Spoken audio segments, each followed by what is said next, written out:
everyone, my name is Chloe Van Altenbosch. I decided to do my project on the idea of ICU nursing, so I titled my project The Art of Caring Through Death ICU Nursing.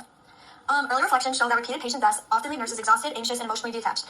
This can play a huge effect on healthcare providers' mental health. This effect that is being played is often not a good one and can seriously affect the work that the nurse is putting into the patient. It is very important to look into the effects of ICU nursing on mental health. So I started my research with the whole idea of a crisis hidden within healthcare, and that crisis that I found was just that ICU nurses face severe emotional strain and trauma from dealing with such critical patients and constant patient death. On the slide to the right, I just have a picture of a nurse. She looks pretty tired, pretty exhausted, and I just feel like this is how the majority of nurses will leave their shift feeling after working in the ICU, just due to the fact of them being in a very hectic environment that they're working in. So I started my project by identifying burnout and emotional exhaustion as a growing issue in nurses, and especially in environments like the ICU. And I just wanted to understand how constant exposure to patient death contributes to anxiety, depression, and burnout. Although there are many aspects of ICU nursing that could be studied, I decided to refine my research question to focus on emotional outcomes rather than physical stress or workload. So refining my research question just helped me focus my sources on emotional and psychological effects of death exposure and not just work hours from working too many 12-hour shifts or even working just 12 hours straight in general. On the right, I created an aspect of visual evidence called a flowchart to help better understand the aspects of ICU nursing. This flowchart also helps illustrate the refinement of my research question. My overall research question that I decided to use for this project was how do frequent exposure to patient death in the ICU impact rates of anxiety, depression, and burnout among nurses? So on my flowchart, I just have my initial topic, my overall research question that I picked, and then my next step was just finding the overall factors of stress in nurses, and then my last step was just seeing the effects, the outcomes of ICU death exposure. In Project 1, my research question may have been considered a little too broad, but Project 2 helped me focus specifically on the main mental effects of ICU nursing, which just I feel like is underexplored in many studies. Using structured tools like Cornell Notes and synthesis mapping allowed me to track key patterns across studies. I was new to using Cornell Notes in the beginning, but I'm very happy that I was introduced to this way of note-taking. I feel like I was able to better organize my notes and make sure to pull out important pieces of information, and I'll for sure be using Cornell Notes in the future. So on the right is just an example of how I used one part of my Cornell Notes. I really liked the idea of color coordinating, so organizing my notes helped visually make patterns like fatigue, grief, and moral distress more visible when looking across all my studies. And yeah, by using Cornell Notes, I could easily connect themes like fatigue, linking burnout, and depression, which was found in one of my introduction sources that I was using. And also with using Cornell Notes, I was able to trace how each source addressed emotional strain differently, which was also very important. One thing that is very common from all my sources that I've gathered is that all my synthesis material addresses the main idea needed for my research question. Research consistently shows ICU nurses experience overlapping anxiety, depression, and burnout. No matter what source that I'm looking at, this seems to be a main idea under all my sources. So here are just some sources listed below that help show this with like percentages that they took from like big studies. And on the right, I have just another picture of visual evidence, just of a chart kind of just showing that increasing burnout between ICU nurses over the years just from two of my studies. Visual evidence, just of a chart kind of just showing that increasing burnout between ICU nurses over the years just from two of my studies.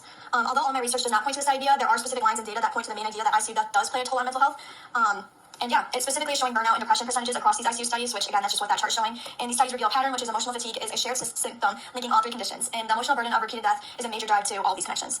When looking for information to help use for sources to conduct my research, I tried to get the voices of many nurses and healthcare professionals. And throughout my sources, that is what voice mainly stands through. But I wish that I maybe would have got some more information on the families of ICU nurses, just to see if they have noticed a change in their loved ones' behavior while working in the ICU. I feel like this would have helped better explain like their exposure to patient death and family distress, and show like what intensifies nurses' emotional exhaustion and moral distress. So here again are just some sources that I use that help point to this evidence. And these findings humanize the data, which is that nurses describe guilt, grief, and helplessness as a daily reality, which intensifies burnout. And emotional and moral burdens from death exposure can lead to lasting psychological effects. So I just made a word cloud on the right of just emotional terms describing how many ICU nurses do describe their experiences while working in the ICU. One problem that I discovered during my reading and synthesis of sources was that resilience and institutional support can buffer the emotional impact of death exposure. This means that a person's or group's ability to cope with loss and the support they receive from an organization or community can help reduce this negative emotional effect that they are being exposed to. And this is just what I found from my sources too, just showing that having loved ones around you, having a high resilience to all of it can really just help you mentally handle all the stress that you're handling. So again, I just made a visual diagram to the right, and it's just showing how like exposure to death causes distress, but when you have support, you can help to gain resilience and you can recover from all the distress that you've gone through. And just one major aspect I noticed was that resilience training, grief counseling, and peer debriefing are consistent interventions that appear across all the sources, and they might help nurses recover from repeated exposure to death. This is just another flowchart, kind of explaining the same thing in the last one, just maybe a little bit more slimmed down, just showing, again, support can help lead to resilience, which can help get rid of the emotional distress that the ICU nurses are getting. There are many different purposes that this research could play a role in. My literary review will serve as a foundation for future proposals on hospital-based mental health interventions. I think that this is the best example of how my research can serve a purpose due to the constant need towards interventions in mental health. I decided that I got a visual evidence piece to help describe this. This would be a markup of a hospital mental health program flyer. I feel like the hospital mental health program flyer could be very useful in a hospital just to hang up around. And this research can inform institutional policy on supporting ICU nurses through post-death counseling programs. On the next slide, you'll be able to see that flyer that I made. And I decided there are many different places where I can imagine showing this proposal too. I mostly imagine showing my review as a part of a proposal for a hospital wellness program. My audience would be the nursing administration and mental health researchers who need evidence-based insights on emotional strain and resilience. So here's just this flyer that I made, and I feel like they could hang this up. This would be a good example. Obviously, you could put it in many different forms, but this was just the one I made. The most effective genre for my final review is a research-based policy program, and this will be a very good genre in order to help get information for my project and in order for me to carry it out well. The type of audience that would be good for my topic will be those who are interested in healthcare professionals, and the public. On the next slide, I just have a visual evidence of a comparison chart just showing academic article versus policy proposal versus clinical brief. And a policy-style linear review helps to make data usable for decision-making while staying grounded in research. Because my findings address workplace mental health, a policy proposal format which consists of concise, evidence-driven, solution-oriented information is the most appropriate to use for my audience. So here's this chart that I made. I just have the three types of different ways I could show this to people, and audience, purpose, structure, length, just a chart to help me narrow down to pick which one would be best to use for my scenario. So lastly, I just decided that communicating with empathy and clarity is very essential when discussing nurse grief and burnout. I feel like without communicating with this type of communication, the main point about my research would not be able to be like lost to all of the professionals. And I feel like it's good to communicate with a source of empathy to make sure that others know that you care about what they are doing. And emotional and ethical sensitivity should also shape both the tone and style of my presentation.